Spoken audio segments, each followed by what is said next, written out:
Hi everyone, welcome to the channel Psych Learning. It's Deepika again and I hope you are doing great. Today what we have to do is we have to start chapter number 6 which is attitude and social cognition. Chapter 5 तक के हम सारे chapters कर चुके हैं and I am having a bad throat today but okay no problem, we have to study. ये तो नहीं रुक सकती है. So we have to do this. Chapter 5 तक हम complete कर चुके हैं. So अगर आप चैनल पे न्यू हैं, if you are new to the channel, do subscribe the channel, turn the notifications on and also do watch the old videos for the chapters जो हम कर चुके हैं. Chapter 1, Chapter 2, Chapter 3, Chapter 4 and Chapter 5. So today we are going to start last second chapter of this book which is attitude and social cognition और इसके बाद हम सीधा करेंगे Chapter 7 and then we will be over with the class 12 syllabus and then we will move on to do some questions, sample papers. Also 11th class also we will start for the 11th students, right? Okay, so let's start with what is attitude. Attitude क्या होता है? So attitude is something, you just have an opinion for something. वो तो opinion होता है. So attitude is somewhat more than opinion, that it is just not the opinion, it is more than opinion, that it has another components also. So what you have to understand कि देखो आपके पास एक cognitive aspect होना चाहिए. क्या आपका एक cognition होना चाहिए, एक सोच होनी चाहिए, एक माइंड में बेसिकली एक कॉग्निशन होना चाहिए कि ऐसा होता है या ऐसा है या ये है या I like this, I don't like this या whatever, I it's good, it's not good, या इस तरह की चीजें. That is cognitive aspect. And the other is your affective aspect, and you have very emotions attached to it. For example, it's a cricket match, so you will have on affective motion कि या नहीं, it's very positive, आप दिल से उसे प्यार करते हो, पसंद करते हो उस गेम को. That is your affective aspect. Then you have is the behavioral aspect, and behavioral aspect में हम क्या करते हैं, हम आप उसके लिए करके दिखा रहे हो. आप स्पोर्ट्स खुद भी सीख रहे हो, दूसरों को भी आप सपोर्ट कर रहे हो जो सीखते हैं. आप देख रहे हो मैच, ये नहीं कि आप बोलते हो मुझे पसंद है लेकिन आप देख ही नहीं रहे हो. Then how you can say that कि आपको वो पसंद है. आप बिहेव भी ऐसे कर रहे हो कि आप उसे देख रहे हो. सो इसमें क्या होता है, किसी भी एटीट्यूड में यू हैव अफेक्टिव इमोशंस जिसे कहते हैं, बिहेवियरल यानी जो आप एक्शन करके दिखा रहे हो, एंड कॉग्निटिव इज बेसिकली जो आपकी सोच में है, जो कॉग्निशन में है. ये तीनों तरह के कॉम्पोनेंट्स होते हैं किसी भी एक एटीट्यूड में, चाहे वो गेम के लिए हो, किसी स्पोर्ट के लिए हो, किसी स्कूल के लिए हो, किसी इंसान के लिए हो, किसी फिनोमेना के लिए हो, कैन बी एनीथिंग. इसके अलावा बिलीफ क्या होता है, बिलीफ बेसिकली जो है कॉग्निटिव कॉम्पोनेंट होता है एटीट्यूड का, कि आपको विश्वास है. For example you say you believe in God और you don't believe, so you have that विश्वास, belief, that is a cognitive component. मतलब जो सोच वाला कॉम्पोनेंट है एटीट्यूड के, उस कॉन्सेप्ट को हम बिलीफ कहते हैं. इसके अलावा वैल्यूज में क्या होता है ना, एक शुड और ऑट कॉम्पोनेंट होता है कि चीटिंग नहीं करनी चाहिए, चोरी नहीं करनी चाहिए, बड़ों की रिस्पेक्ट करनी चाहिए. That is you have a should और ऑट कॉम्पोनेंट कि ऐसा तो होना ही चाहिए, there is no going back. Right, समझ गए? Okay, I hope you are understanding. Then you have जैसे ये एग्जाम्पल लिखा है, देखो ग्रीन एनवायरमेंट आपको पसंद है, तो you should have cognition also कि देखो ये इतना पॉजिटिव होता है, अच्छा होता है एंड ये सब. इसके अलावा you should have affective component also in which you feel about of आपको अच्छा लग रहा है उससे, इमोशनल हो आप उसे, आप पॉजिटिव इमोशंस दिखा रहे हो. इसके अलावा बिहेवियरल इज योर कॉम्पोनेंट जिसमें कि आप कुछ बिहेव करके दिखा रहे हो, आप कर रहे हो, आप ग्रीन एनवायरनमेंट के लिए पेड़ लगा रहे हो, आप लोगों को सपोर्ट कर रहे हो कि लोग पेड़ लगाएं, उनके साथ उनकी रैलीज में भाग ले रहे हो. That is belief component, right? Okay, then you have 4 significant features of attitudes. Attitude के 4 सिग्निफिकेंट फीचर होते हैं, जैसे कि क्या क्या होते हैं, बैलेंस, कि आपका जो एटीट्यूड है वो पॉजिटिव है या नेगेटिव है. फॉर एग्जाम्पल आप बोलो कि कोई प्राइवेट स्कूल है या कोई गवर्नमेंट स्कूल है, उसके लिए आपका एटीट्यूड पॉजिटिव है या नेगेटिव है. और फॉर एग्जाम्पल यू विल से football, if you have positive attitude towards your football or if you have negative attitude towards football, that is what it is. Then you have extremeness. Extremeness is basically कि कितना है, मतलब extremeness होता है कि बहुत ज्यादा या बहुत कम, दोनों में जो भी होगा एक्सट्रीम तो ज्यादा होगा ना, चाहे बहुत कम हो यानी बिल्कुल 1 हो कि बहुत ही कम पसंद करता है, या बहुत ज्यादा नफरत करता है या बहुत कम करते हैं, तो एक्सट्रीम होते हैं एकदम 1 वाला या 5 वाला स्कोर. ठीक है. जो 2-3 या मिडिल वाले जो होते हैं एटीट्यूड्स, वो जो है वो उनकी एक्सट्रीमनेस कम होती है. Then you have simplicity and complexity. तो देखो सिंप्लिसिटी वाले जो एटीट्यूड्स होते हैं वो बेसिकली क्या होते हैं, जो एकदम सिंपल है, एक चीज उनमें है बहुत है. जैसे कि मान लो स्कूल के बारे में, जैसे कि मान लो आप स्पोर्ट्स के बारे में बोलो, आप बोलो अच्छा लगता है देखना क्योंकि अच्छा लगता है, सिंपली लाइक दैट. और कैसे कॉम्प्लेक्स है कि आप क्या क्या आप उसमें देख रहे हो, कि खेलना अच्छा लगता है, देखना अच्छा लगता है, एक्सरसाइज करना बॉडी के लिए अच्छा होता है, इस तरह की चीजें और भी अलग अलग. For example if you are thinking about all these things, that will actually tell you कि आपका जो एटीट्यूड है वो कितना कॉम्प्लेक्स है. मतलब वो अलग अलग चीजों के बारे में एटीट्यूड लेकर के बना है कि इतना अच्छा स्पोर्ट्स है, सब खेलते हैं, देखने में भी इंटरेस्टिंग है, खेलने में भी इंटरेस्टिंग है, ईजी है, एक्सरसाइज होती रहती है. तो ये सब कॉम्प्लेक्सिटी शो करते हैं. Then you have centrality. तो देखो सेंट्रलिटी में क्या होता है कि आपका जो एटीट्यूड है वो सेंट्रल कितना है. फॉर एग्जाम्पल हो सकता है कि आपका जो लाइफ है पूरी, वो आपकी जो है वो उसमें जाती है, क्या बोलते हैं, आपको ये होता है कि मुझे जो है सबसे पोलाइटली बात करनी है. तो आपका मेन एटीट्यूड ये रहेगा कि आपको सबसे पोलाइटली बात करनी है. उसके लिए आप क्या करोगे, आप सबसे इस तरह से बात करोगे, सबसे वो आपके लिए इंपॉर्टेंट है, वो आपके लिए सेंट्रल है. ठीक है. जैसे फॉर एग्जाम्पल आप बोलो कि गर्ल्स के बीच में भेदभाव होता है बहुत ज्यादा, आपके अगर ने वो सोच रखा है ना, आप उसी चीज को बार बार करोगे, तो आप उसी चीज को देखोगे. अगर आपके लिए वो इम्पोर्टेंट है एटीट्यूड, तो वो आपके सेंटर में आएगा. अगर वो एटीट्यूड आपके लिए इम्पोर्टेंट नहीं है, तो वो आपके पेरीफेरी में आएगा, यानी दूर आएगा. तो आपको ये समझना है कि जो सेंट्रल एटीट्यूड होता है वो सबसे ज्यादा इम्पैक्ट करता है पेरीफेरी जो एटीट्यूड्स होते हैं उनसे भी ज्यादा. ठीक है. उसके बाद वी हैव अ थिंग कि एटीट्यूड बनता कैसे है और एटीट्यूड बदलता कैसे है. देखो एटीट्यूड फॉर्मेशन कैसे होती है, एटीट्यूड बनेगा कैसे. सबसे पहले क्या होगा, एसोसिएशन से चीजें लर्न हो जाती है. If you row classical conditioning जो होती है वो एसोसिएशन पे बेस्ड होती है, जहां पर किसी एक चीज को आप किसी दूसरे चीज से कनेक्ट कर लेते हो कि ऐसा है तो ऐसा है, याद हो गया. जैसे जो एग्जाम्पल इसमें लिखा है कि टीचर अगर अच्छी है पढ़ाने वाले या अच्छे हैं, तो उनके साथ हमें सब्जेक्ट से भी लगाव हो जाता है.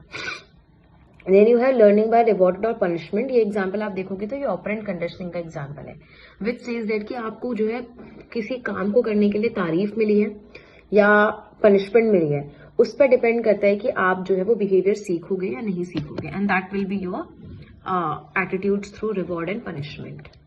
ठीक है. Then you have attitude through modelling. दूसरों को देख के भी लोग एटीट्यूड सीखते हैं कि उन्होंने ऐसा किया है तो हम भी ऐसा कर लेते हैं. Then we have learning through cultural norms.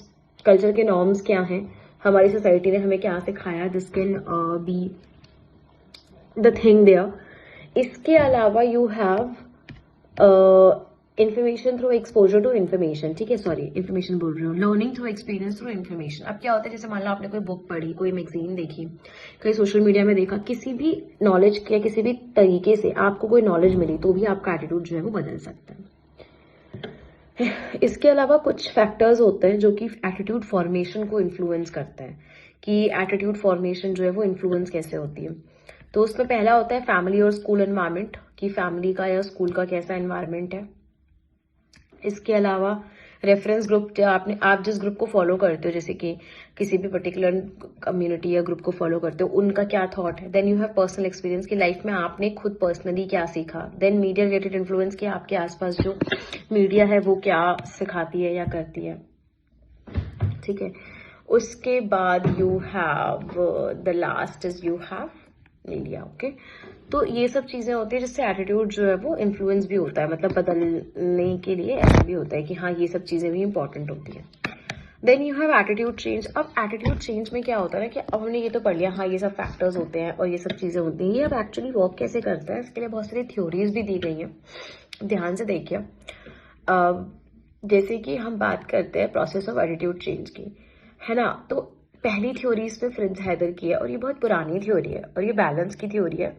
POX triangle दिया था इन्होंने, जिसमें कि P जो है वो इंसान होता है जिसका एटीट्यूड को स्टडी किया जा रहा होता है, O जो है दूसरा इंसान होता है आपके ट्राइंगल में, और X जो है वो टॉपिक होता है जिसके टूवर्ड्स एटीट्यूड देखा जा रहा होता है. तो X भी जो है कोई इंसान भी हो सकता है, जैसे कि हम दोनों का एटीट्यूड, आपका और मेरा, किसी तीसरे पर्सन के लिए देख रहे हैं, तो ऐसे भी हम कर सकते हैं.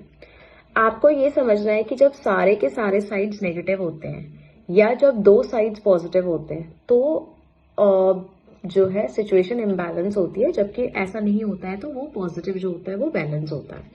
अब फॉर एग्जाम्पल आप देखो इसमें जो लिखा हुआ है, दे आर सेइंग दैट कि सपोज एक पी पर्सन है, ठीक है, और उसको डाउरी पसंद है, राइट, उसे डाउरी पसंद है and he has a very positive attitude towards dowry. तो डाउरी आपका एक्स हो गया and P is the person, उसको दहेज लेना अच्छा लगता है। तो पी जो है अपनी शादी करा रहा है दूसरे बेटी से, जो कि अपने बेटे की शादी करा रहा है दूसरे की बेटी से, जो कि ओ है पर्सन, लेकिन जो ओ है उनको दहेज देना या डाउरी वगैरह जो है वो पसंद नहीं है। तो अब इस सिचुएशन में क्या हो रहा है, what is the nature of PO attitude is basically कि अब इन एक को डाउरी पसंद है, मीन्स पॉजिटिव है, एक को डाउरी नेगेटिव लगती है, ठीक है। So this is the situation, जो डाउरी है वो एक को पसंद है, एक को पसंद नहीं है। अब लेकिन शादी करानी है एक दूसरे की, तो एक दूसरे को पसंद तो करना पड़ेगा। अब जब एक को कोई चीज पसंद है और दूसरे को वो चीज पसंद नहीं है, तो उसमें तो बैलेंस नहीं बैठेगा ना, वहां तो शादी हो नहीं सकती। तो अगर शादी करानी जरूरी है तो या तो इन्हें डाउरी पसंद करनी पड़ेगी कि नहीं यार कोई बात नहीं, क्या हो गया, दे देते हैं डाउरी, ठीक तो है, गिफ्ट ही तो है, या फिर इनको डाउरी जो है वो ना पसंद करनी पड़ेगी लड़के वालों को कि यार कोई बात नहीं, डाउरी नहीं देते हैं, मतलब नहीं मांगते हैं, डाउरी गलत होती है। तो इधर इनका एटीट्यूड डाउरी के टूवर्ड्स चेंज होगा या फिर इनका एटीट्यूड एक दूसरे के टूवर्ड्स चेंज होगा और ये शादी नहीं कराएंगे। सो इस तरह के जब इम्बैलेंस आ जाते हैं हमारी सिचुएशन में, तो उस सिचुएशन में हम इसे जो है काम करते हैं और हमें क्या करना पड़ता है, वहां पर एटीट्यूड चेंज करना पड़ता है। कहां पर, जहां पर हमें इम्बैलेंस दिखता है। जहां पर भी हमें पी ओ एक्स के ट्राइंगल में इम्बैलेंस दिखेगा, वहां पर आपको एटीट्यूड को चेंज करना पड़ेगा, right. Then we have the concept of cognitive dissonance, जो कि लियोन फेस्टिंगर ने दिया था। अब देखो इन्होंने ये बोला कि कॉग्निटिव ना डिसोनेंस होता है हमारे अंदर। कैसे होता है, जैसे पहला जो हो गया, paan masala causes mouth cancer which is fatal. Paan masala जो है वो कैंसर कॉज करता है, जो कि जिससे हम मर सकते हैं। लेकिन आई ईट पान मसाला, मैं पान मसाला खाता हूँ, ठीक है, या खाती हूँ। तो इसमें क्या हो रहा है कि आपको पता है कि पान मसाला से जो है किसी की डेथ हो सकती है, माउथ कैंसर हो सकता है, but still you are having it, you are eating the paan masala. सो अब आप खा रहे हो, आप छोड़ भी नहीं पा रहे हो। तो उस सिचुएशन में क्या होता है ना कि आप अपनी वो चेंज कर लेते हो, बेसिकली आप अपना एटीट्यूड चेंज कर लेते हो कि कोई बात नहीं, क्या हो गया, मरना तो सब नहीं है, एक दिन ऐसे ही मर जाएंगे, वैसे भी मर जाएंगे, क्या हो गया, क्योंकि आपको बिहेवियर चेंज करना मुश्किल लगता है। तो उस सिचुएशन में ये होता है कॉग्निटिव डिसोनेंस, ठीक है। एक एग्जाम्पल यहाँ पर कर लेते हैं जो कि इन्होंने स्टडी किया था, फेस्टिंगर एंड कार्ल स्मिथ ने। देखो इन्होंने क्या किया था, उन्होंने ये किया कि इन्होंने एक एक्सपेरिमेंट कराया। It was very like a boring experiment. उसमें इन्होंने एक ग्रुप को $1 दिए और बोला बाहर जाके बोलो कि एक्सपेरिमेंट जो है वो बहुत ज्यादा इंटरेस्टिंग था, ठीक है। और दूसरे सिचुएशन में इन्होंने जो है बोला कि उनको $20 दिए और बोला कि आप जाके बोलो बाहर कि एक्सपेरिमेंट इंटरेस्टिंग था, ठीक है। तो कुछ दिनों के बाद जब बिहेवियर चेक किया गया ना, तो ये पाया गया कि जिन्होंने $1 लिया था ना, उनका एटीट्यूड एक्चुअली में चेंज हो चुका है, जबकि जिनके पास $20 लिए थे उन्होंने बोला कि हमने झूठ बोला था। बिकॉज देखो डिसोनेंस कॉग्निशन जो है वो क्या होती है कि आप बोलोगे कुछ टाइम बाद कि मैंने $1 के लिए झूठ बोला, तो आपके पास ना कोई मिनिमम जस्टिफिकेशन नहीं है। तो यहाँ पर डिसोनेंस को रिड्यूस करने के लिए आप क्या करोगे, the experiment was actually interesting.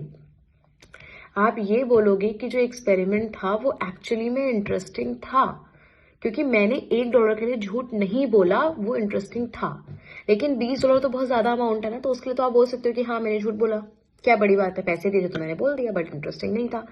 तो इस तरह से आप अपनी कॉग्निशन चेंज करते हो सिचुएशन के हिसाब से, जब आपको लगता है कि नहीं ये सही नहीं है, क्योंकि उस टाइम तो आपने $1 के लिए बोल दिया, लेकिन नाउ यू आर सेइंग कि तुमने एक के लिए झूठ बोला, सिर्फ $1 के लिए। So this is how it happens, ये एक्सपेरिमेंट था, ठीक है। थर्ड थ्योरी जो है वो टू स्टेप कॉन्सेप्ट है, जो कि एस एम मोशन ने दिया है। Identification means that the target has liking in regard for the source. For example you will say that you want to change like me and you will be like okay ma'am ना ऐसे ऐसे करते हैं, ऐसे पढ़ते हैं, तो मैं भी ऐसे ही करूंगा या करूंगी। सो फर्स्ट ऑफ ऑल तुम्हें मेरे लिए क्या करना पड़ेगा, आइडेंटिफिकेशन या लाइकिंग करनी पड़ेगी कि हाँ मैम अच्छे हैं, मैम खुद सक्सेसफुल है, तो मैं भी ऐसा करूंगी या करूंगा, लाइक दैट।